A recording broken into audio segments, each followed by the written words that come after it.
Hi, I'm Kat and I play red. I was going to say, today we're looking at an older game. However, it's only 5 years old. Is that old? I don't know. I kind of feel like we're stuck in this thing where the latest releases are new games and everything else is old. I don't consider it old. It's not old, but it has just had a big box reprint. Today we are looking at Lorenzo il Magnifico. Lorenzo is from a trio of Italian designers: Virginio Gigli, Flaminia Brasini and Simon Luciani. This trio of designers have, in combination, bought us loads of other games I love. There's people here that are responsible for Coimbra, Alma Mater, Barrage, loads of stuff. So they're all worth checking out, but I know they do quite a lot of stuff together. Lorenzo has just got a big box edition. It's the base game plus I think 3 expansions. I'm looking at the old game. This is the 2016 version from Simon and Cranio Creations. I know the big box exists, but I haven't looked at it, so I don't know how different it is. So bear that in mind when you watch the video. Let's have a look and see how it plays. In Lorenzo il Magnifico, each player takes on the role as the head of a noble family in Florence during the Renaissance. You're going to accumulate prestige and fame in order to gain more victory points. Victory points throughout the game are indicated by this gold-edged filigree frame as shown here. The game is played over 3 eras. Each era has 2 rounds. At the start of the round, you're going to place new cards on the tower and roll the 3 dice. These dice are so nice. They're big and chunky and awesome. And that was a rubbish roll, which is fine. Then, after rolling the dice, we're going to go into the action phase. Players will take turns placing their family members onto the board. The value of your family member is indicated by the dice just rolled.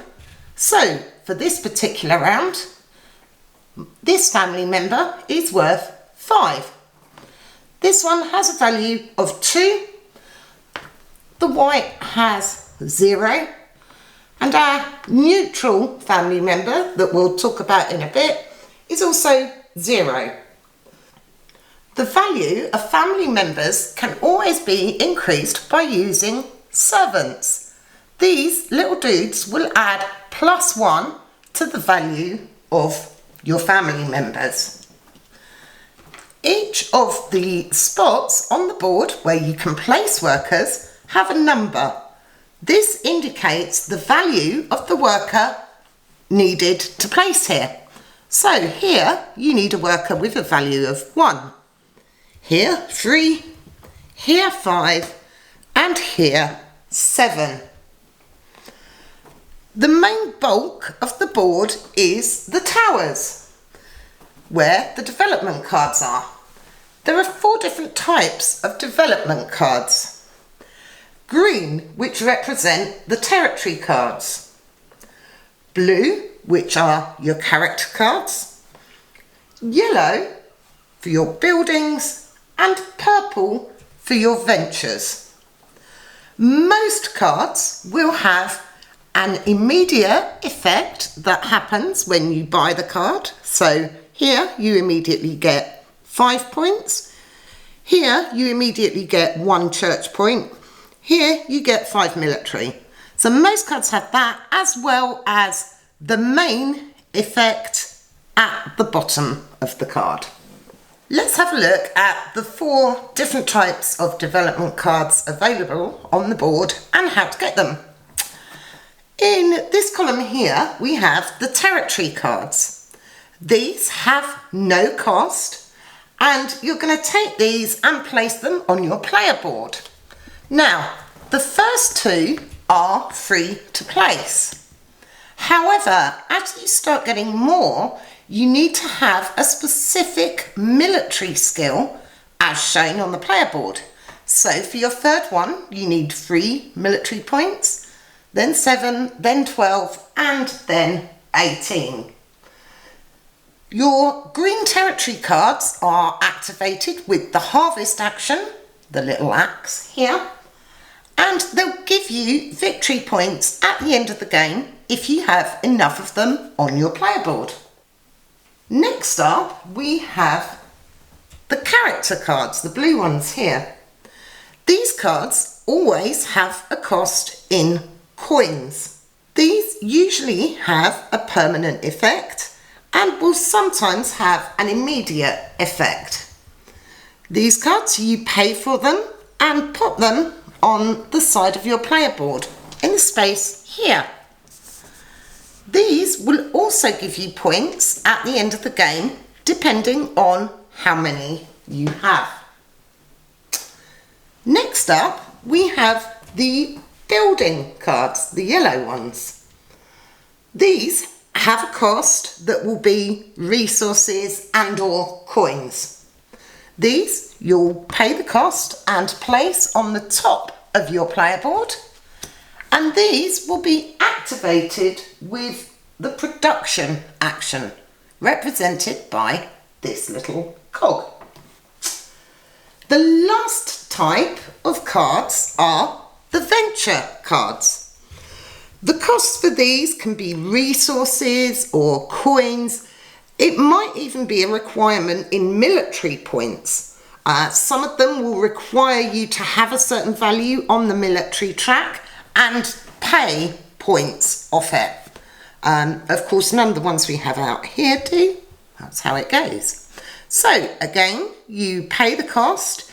This one has an immediate action and they are all worth victory points at the end of the game. So take that and put that there next to the purple icon on the player board. Now, how do you gain these cards? Let's have a look. Let's pop these actually back on the board. So I've got some cards that I can buy. So, as I showed you earlier, the different spots have a different dice value. So 1, 3, 5 and 7.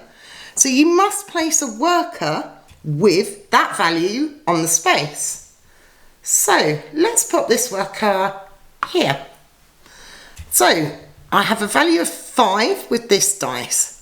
I immediately gain 1 wood, which I can actually use if I wanted towards the cost of a card. But I'm buying a green card, so there is no cost. So I'm immediately going to gain 2 military points and 1 servant and put that on my player board. Now, however, if my opponent has already taken from this column, I can still go here. However, I have to pay an additional cost of 3 coins to the bank because there's other family members in this tower.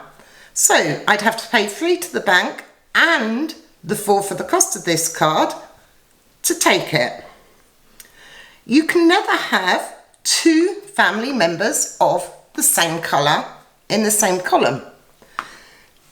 This is where your neutral workers come into play. So I could pop this here because it's neutral. It's not a red family member, it's not a green family member, so it's not the same colour. So this is where you really need to use your neutral workers to your advantage. Let's have a look at the rest of the board. So down here we have our market area. Depending on the number of players, there are some spots here to place workers on and gain resources. So my orange family members are 2. Remember, it must be a 1 and I can place on any of these spots. So I can place here to take 5 coins, here to get 5 servants, here to get 3 on the military track and 2 coins, and here to get 2 council privilege actions. Now those we'll come on to in a little bit. So here's your market area where you're going to gain resources. Here we have the harvest and production areas. There's single spots here where one player can go, and then in these spots multiple family members can go. However, your dice is going to be at a -3 value. This is where your buildings and territories come into action. Let's have a look at the harvest spot. Now, this is a 5. I'm going to pay 1 servant, turning it into a 6. So, at that point, I'm going to activate anything on my player board with a value of 6. So, the first thing to look at is this little side panel. These are randomly assigned at the start of the game. There are symmetric ones, so each player has the same, or asymmetric. You can choose, see the back. But it means whenever you carry out one of these actions, you're always going to get some stuff. So I'm going for 6 here. So I'm going to get 1 wood, 1 stone and 1 servant.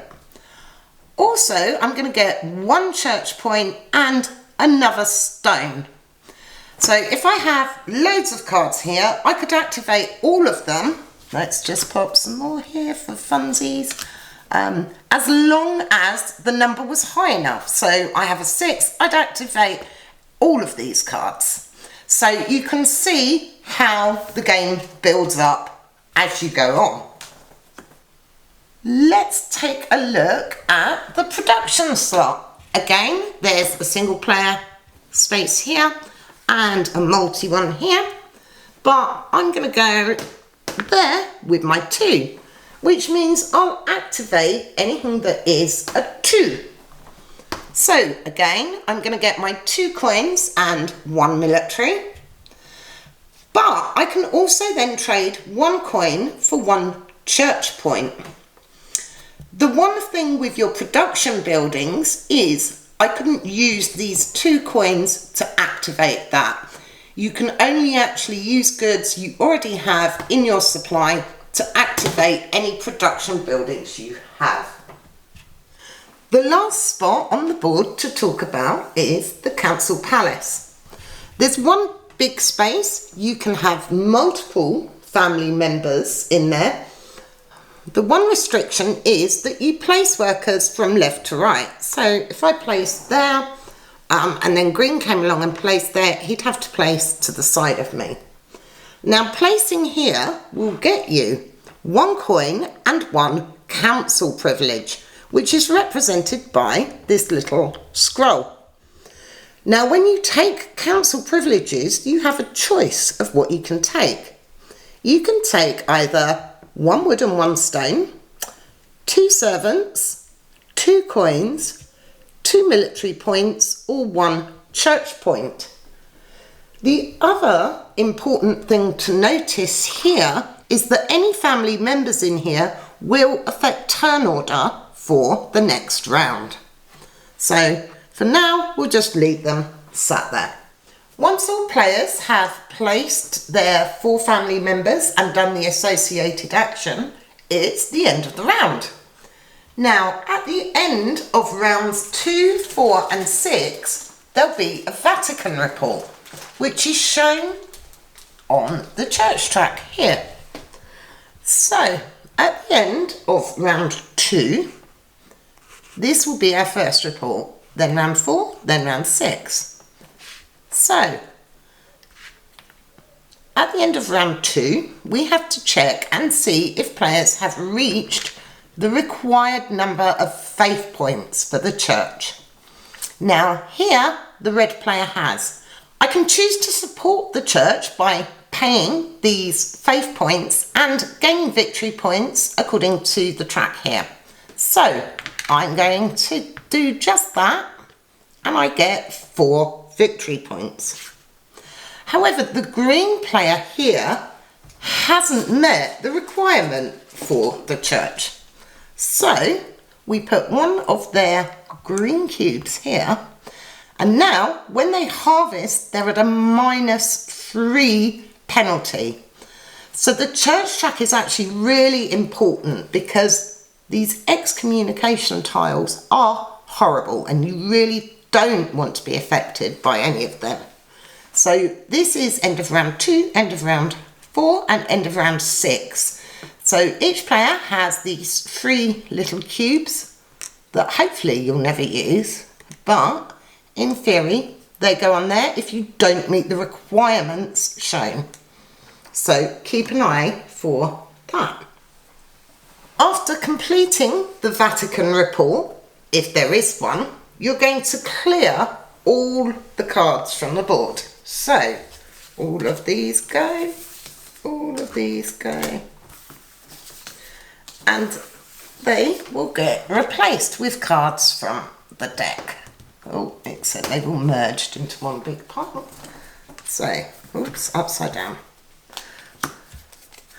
The back of the cards also tells you at what point you are in the game. So the cards currently on the board show 1 and these have 2. So we're just about to go into era 2 of the game. So you always know where you are. Also, there are exactly the right amount of cards. So you kind of can't go wrong with that. Let's refill here. Then we're going to go back to the council palace. So we're going to look at the turn order. Now, if we'd placed in this order, I'd be going first, then green. However, if green had placed first, we'd need to swap the turn order. And then we start the next round with the green player rolling our dice to see what value our family members are going to have for the round. After 6 rounds, 3 Vatican reports, it will be the end of the game, and we'll look at scoring all those juicy endgame points that you've got throughout the game. What you're looking for is this symbol. This arrow here indicates end of the game points.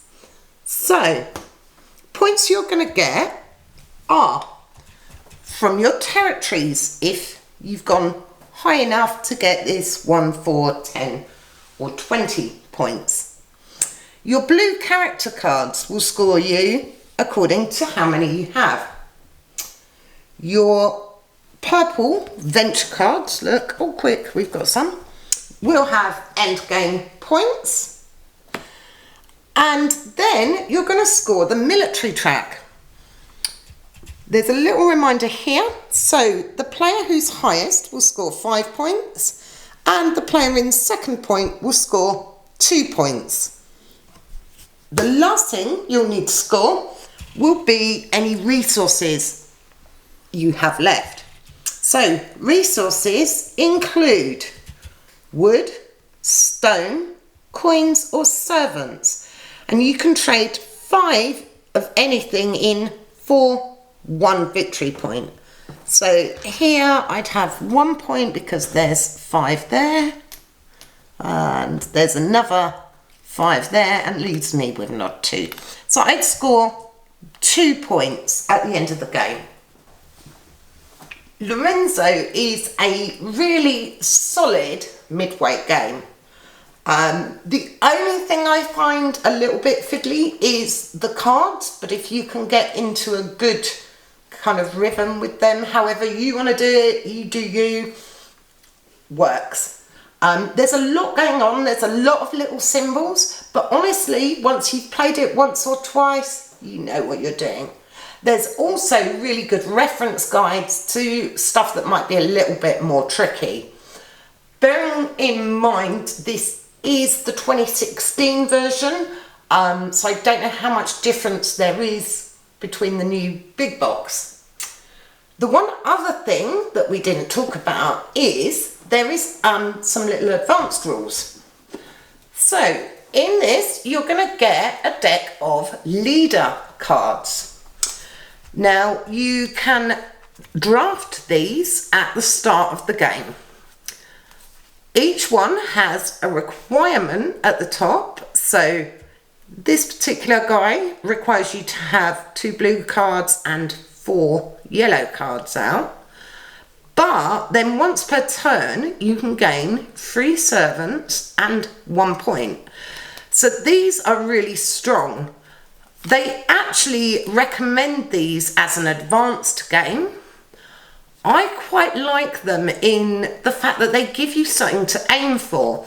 If you're playing for the first time or one of the first few times, these give you a goal. So you can kind of aim towards getting these, or I mean here, these would be perfect because you need 2 yellow for this, 3 yellow for that.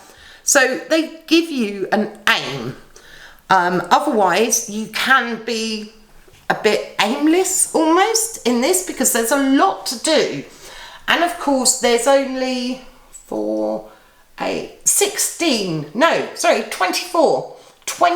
actions in the entire game. I love this mechanism. There's quite a few games now doing that. Magnificent is the one that springs to mind. I think you have 12 actions all game. I know Uwe is partial to it, though I can't think of any examples, obviously. But I really like the whole minimum actions, making every action count. Even if you don't do brilliantly with your actions, you have to do better than your opponent with the same number of actions, which is very cool. So have a look for Lorenzo. The big box looks very similar. I think it's got some extra stuff here, but this is what it looks like. Check it out. Hope you enjoyed this video. If you did, click thumbs up, like and subscribe and stuff. You can follow me on Twitter, Instagram, Facebook. I play red. Come and say hello. Thanks for watching. See you next time. Bye.